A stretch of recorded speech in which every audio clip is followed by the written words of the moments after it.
Bonjour tout le monde. Nous allons poursuivre le chapitre numéro 2, les structures métalliques, et on va parler plus particulièrement sur la structure cubique à face. Non, je vais étudier la structure cubique à face centrée. Ça veut dire lorsqu'on a la succession ABC, ABC, ainsi de suite.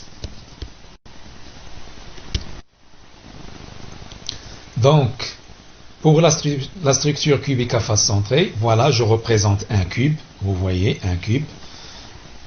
Ce qui est en gras, les lignes qui sont très foncées, ça représente un cube. Je prends l'origine arbitrairement sur ce point. Voilà le OX, donc le repère, le OX, l'axe OY, et bien évidemment l'axe EZ, OZ plutôt. Donc, je partage les faces par les lignes fines, donc pour repérer le centre de chaque face. Voilà le centre de la face qui est en haut, le centre de la face qui est à droite, le centre de la face qui est à gauche, le centre de la face qui est en bas. Le centre de la face qui est derrière et le centre de la face qui est devant. Et là, c'est le centre du cube. Donc voilà, c'est juste pour faire un repère. Donc je vais occuper les sommets. Voilà, sur chaque sommet, je vais avoir un atome et le milieu de chaque face, je vais avoir un atome. Maintenant, je vais passer à la projection sur le plan X ou Y.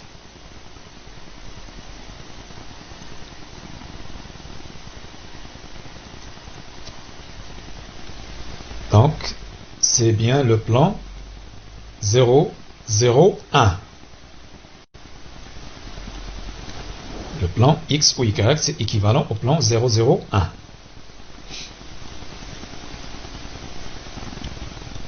Alors, je fais la projection. Le point qui était là, hop, il arrive ici. Et là, je dois mentionner au lecteur où il est situé par rapport à Z. Par contre, par rapport à X et par rapport à Y, je peux faire la lecture moi-même. Mais le Z, j'arrive pas, puisque c'est une projection. Donc, je dois mentionner au lecteur, elle est située à quel niveau par rapport à Z. C'est pour ça que je vais écrire un chiffre ici par la suite. Je ramène le deuxième point. Hop. En faisant la projection, ces deux sommets, ils seront confondus. C'est pour ça que j'ai les deux à ce niveau-là. Et je dois, comme je viens de le dire tout à l'heure, je dois mentionner sa position par rapport à Z. Donc, là, je mentionne que j'ai un atome situé à 0 par rapport à Z et un deuxième atome situé au niveau 1 par rapport à Z. Donc la coordonnée 1 par rapport à Z. Donc j'ai deux atomes ici. C'est pour ça que j'ai mentionné que j'ai un atome à 0 et un autre atome à 1. Je fais la même chose pour les autres sommets. Voilà. Le deuxième, il est confondu avec. Et je mentionne que j'ai un atome situé au niveau 0 par rapport à Z et un atome situé au niveau 1 par rapport à Z. Troisième sommet. Elles sont confondues. De la même manière, je mentionne la coordonnée par rapport à Z. L'autre sommet, elle est confondue avec celui de la face d'en haut et je mentionne que j'ai deux atomes, l'une située à 0 et l'autre située à 1 par rapport à Z. La face d'en bas, donc je fais la projection, elle reste elle-même. Donc voilà, elle est là au centre. La face d'en haut, elle arrive, elle est confondue avec celle d'en bas. Je mentionne les coordonnées par rapport à Z, donc 0 et 1, parce que j'ai deux atomes. La face qui est située à gauche, et ensuite je fais la projection de la face qui est située à droite. Voilà. De même, la face qui est derrière et la face qui est devant. Je fais la projection et voilà ce que j'obtiens. Comme j'ai dit tout à l'heure, les X et les Y, vous pouvez les lire vous-même sur la projection. Par contre, je dois mentionner le Z. Cet atome-là, elle était où par rapport à Z? Donc, les quatre là, elles étaient situées à 1,5 par rapport à Z. Mais chacun, elle va avoir son propre X et son propre Y.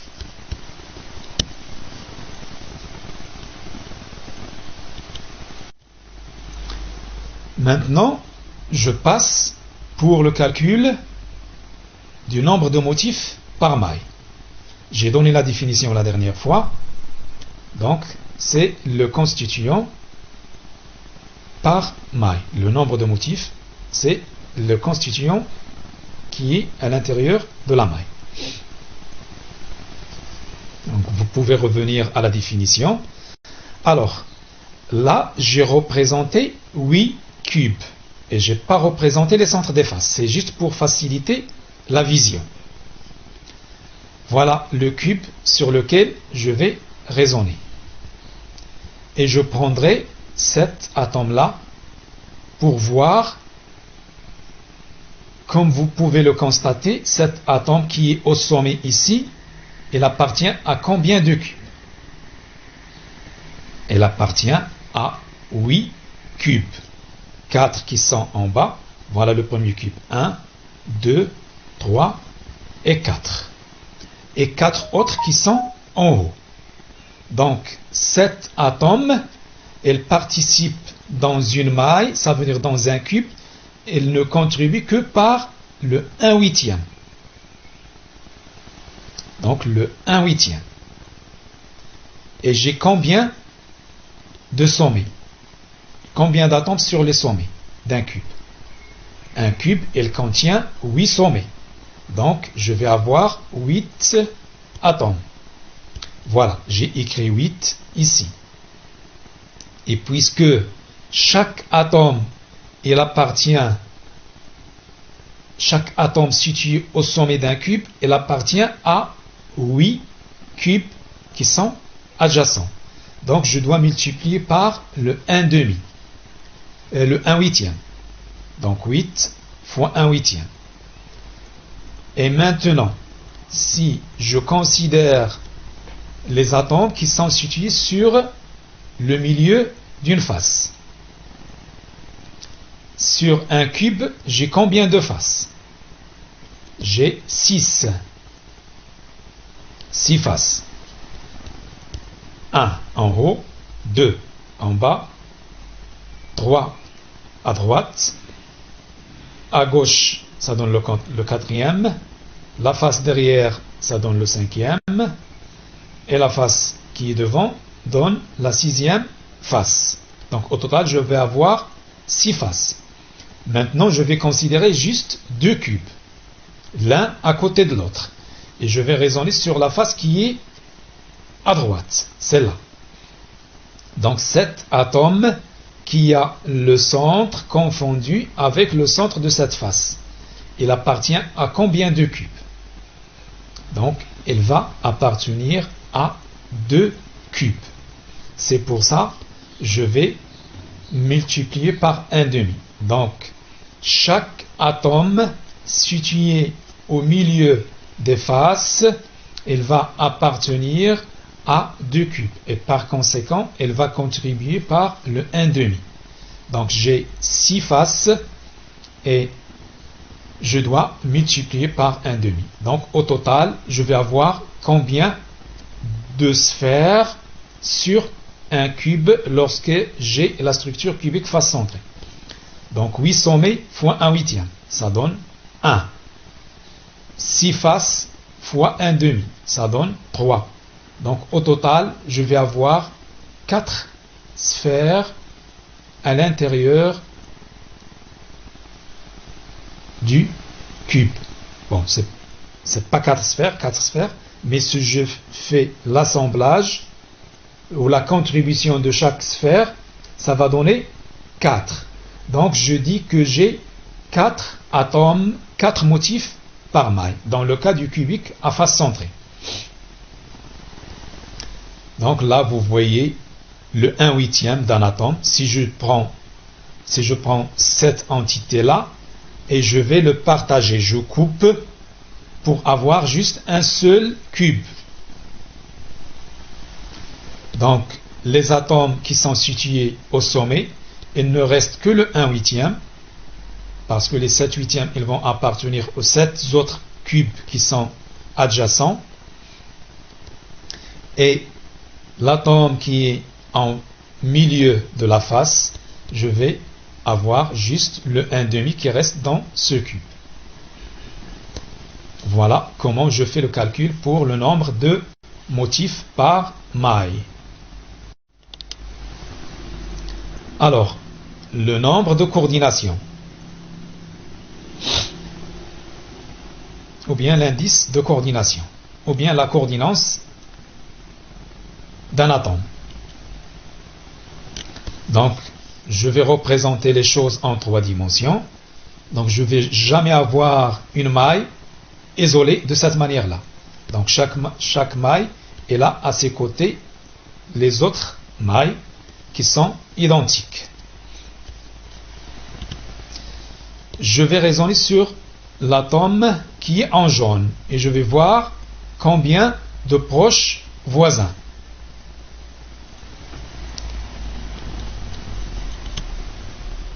Le premier proche voisin, si je raisonne sur la diagonale de ce carré, ça serait celle-là, ce sommet. Une deuxième qui est proche voisin et de la même distance, c'est la moitié de la diagonale du carré. Vous voyez, c'est la même distance. La troisième, c'est l'autre sommet. Donc c'est la même distance. La quatrième, la même distance. Voilà, en considérant le carré vertical. Maintenant, je vais considérer un deuxième carré qui est aussi vertical. Ça veut dire cet atome-là, avec cet atome, avec celle d'en bas, avec celle d'en bas encore, pour avoir un carré. Donc voilà, il est à la même distance d'un carré qui a le même paramètre A que celui-là. Cette distance, elle est égale à celle-là. C'est le paramètre A de la maille cubique. Égale aussi cette distance-là. Donc, ce point, cet atome en jaune, elle est située au centre de ce carré.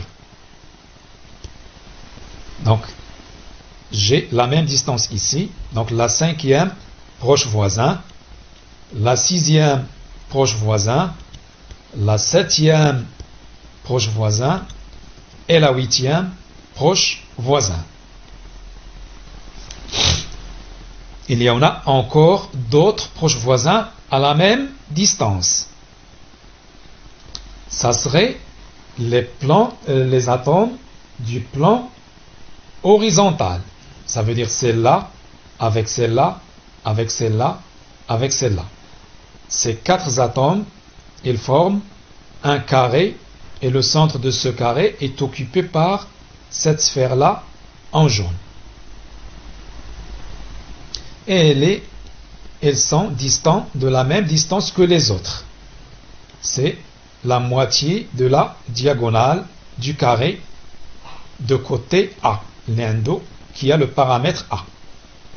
Donc, c'est la même distance là. On peut faire le calcul en considérant ce triangle.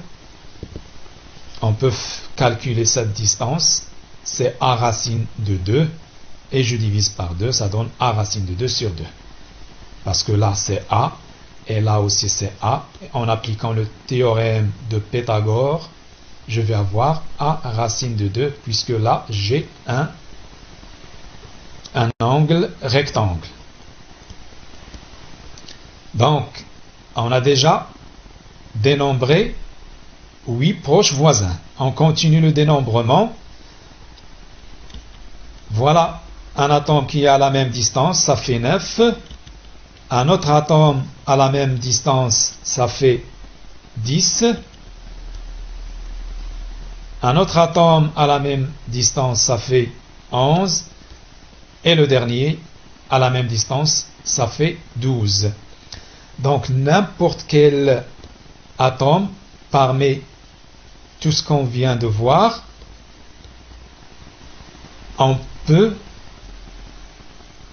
considérer les autres mailles qui sont à côté et on fait le calcul et on trouve 12 proches voisins. Ce que j'ai trouvé pour celle-là, je peux le reproduire pour cet atome-là. Donc je représente les plans, les mailles qui sont à côté, qui sont proches voisins, et je peux faire le calcul. Ou plutôt le dénombrement des proches voisins. Mais la plus facile, c'est de considérer celle-là et de considérer la maille qui est à côté. Et comme ça, je peux voir sur 2 mailles tous les proches voisins de cette sphère qui est en jaune, ou bien cet atome qui est en jaune. Voilà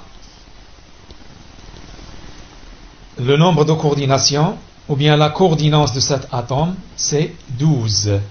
Et les plus proches voisins, elles sont situées à une distance de A racine de 2 sur 2. Comment je trouvais le A racine de 2 sur 2? Je considère ce triangle-là.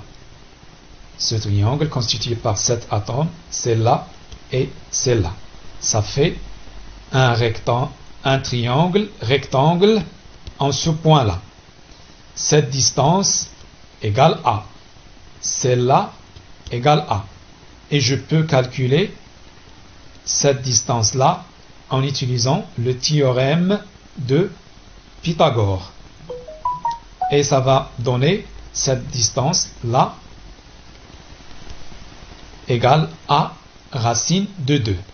Et puisque ce point il est situé au milieu, donc je divise par 2 et ça donne A racine de 2 sur 2. Donc A racine de 2 sur 2. Et site interstitiel. Dans le cas du cubique à face centrée.